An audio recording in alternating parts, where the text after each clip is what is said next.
Bonjour, Didier Paris, j'ai 63 ans, je suis marié, j'habite à Beaune, j'ai 2 enfants qui sont un peu âgés maintenant. J'ai exercé jusqu'à maintenant une profession de cadre dirigeant dans un groupe français spécialisé dans l'eau et l'assainissement et ainsi que les déchets. Et j'ai eu une expérience assez ancienne. Au départ, j'étais magistrat, j'ai été une dizaine d'années juge d'instruction avant d'avoir fait du corps préfectoral, ce qui m'a permis d'être sous-préfet de l'arrondissement de Beaune, où je suis candidat, directeur général du Conseil régional de Bourgogne, directeur de cabinet de François Patria, qui préside mon comité de soutien quand il était président de la région Bourgogne, et dans le privé depuis 8 ans.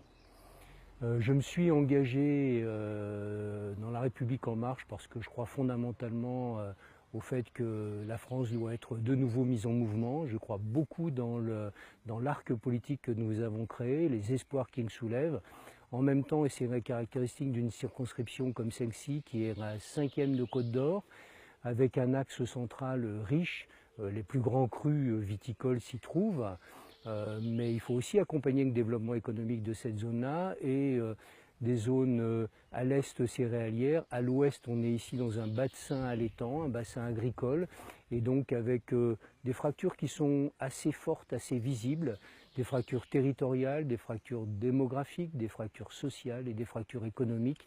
Donc le sens de mon action dans les conditions fixées par le président de la République, c'est bien un sens d'aider les développements, mais en même temps de reconstituer les équilibres à chaque fois que nous pourrons le faire, sur le transport, sur la santé, sur l'accompagnement des jeunes et la précaution extrêmement forte que nous devons avoir pour nos aînés. La France dans 5 ans, je l'espère belle. Nous avons un pays extraordinaire, il suffit de voyager un peu pour se rendre compte. Je pense qu'elle aura levé les verrous, levé la plupart des freins qui nous restreignent trop actuellement. Je pense que c'est une France qui aura su remettre à son juste niveau l'innovation, juste au niveau l'effort, le travail, l'économie, l'entreprise. Elle aura créé des richesses. On peut toujours espérer la répartition de richesses, encore faut-il les créer, c'est l'entreprise qui les crée. C'est une France aussi qui sera plus solidaire, qui portera une attention scrupuleuse aux plus démunis, à toutes les personnes qui en ont besoin, et qui fera que nous aurons une meilleure capacité de vivre ensemble. J'aborde cette campagne, on est à mi-campagne d'ailleurs, avec beaucoup d'humilité. Je crois être en capacité de porter les espoirs locaux, de les comprendre, de les porter à Paris au Parlement, de faire en sorte que les lois qui sont faites et les contrôles de l'exécutif à travers le Parlement correspondent aux besoins du pays, aux besoins premiers, aux besoins au plus près des réalités, et puis ensuite de venir aider sur les grands dossiers structurants et à la cohésion territoriale, la cohésion humaine dont nous avons absolument besoin. J'espère être en capacité de porter cet espoir et de le faire vivre.